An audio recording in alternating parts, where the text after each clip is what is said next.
Well, a very happy Friday night, Central Texas. Meteorologist Matt Farrell here with a look at your weather as we get our weekend started. 103 today. Very hot Friday. And again, it's been a very hot couple of weeks, so not a lot of surprise there. Started off the day at 78.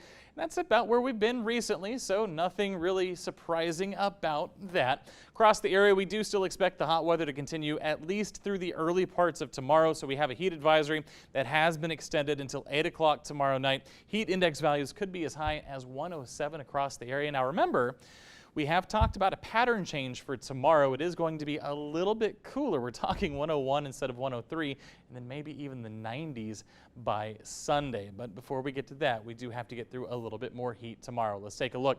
Highs again will be right up around 100 with those heat index values again approaching 105, 106, 107. Could be higher than that in some locations, so keep that in mind.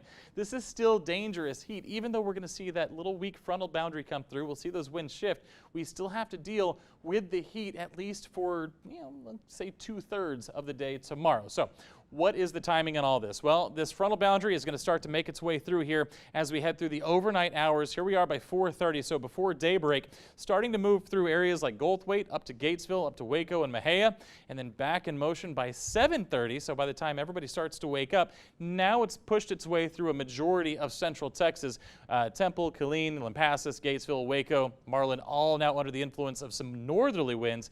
Not going to bring a lot of change to the temperatures, unfortunately. It's coming through really early, so we're going to have plenty of time still during the day to heat up, but it will be a little bit of a wind shift, drop us about 2 degrees. And the better news with this particular front is as it stalls out to our south, could become a focal point for some shower and thunderstorm activity, primarily for our southern counties from Georgetown to Burnet to Llano over to College Station. Those are going to be the best places probably to see rain tomorrow, although we could see rain develop again in central parts of Central Texas as well. The chances, though, really only at about 20%, but any rain at this point that we get to talk about is good rain. Front stalls out, becomes very stationary along our southern boundaries there, and then moves back to the north a little bit before fading out of existence. But before it does so, could become a focal point for some more chances there on Sunday. Not a great chance on Sunday, worse than we have for your Saturday.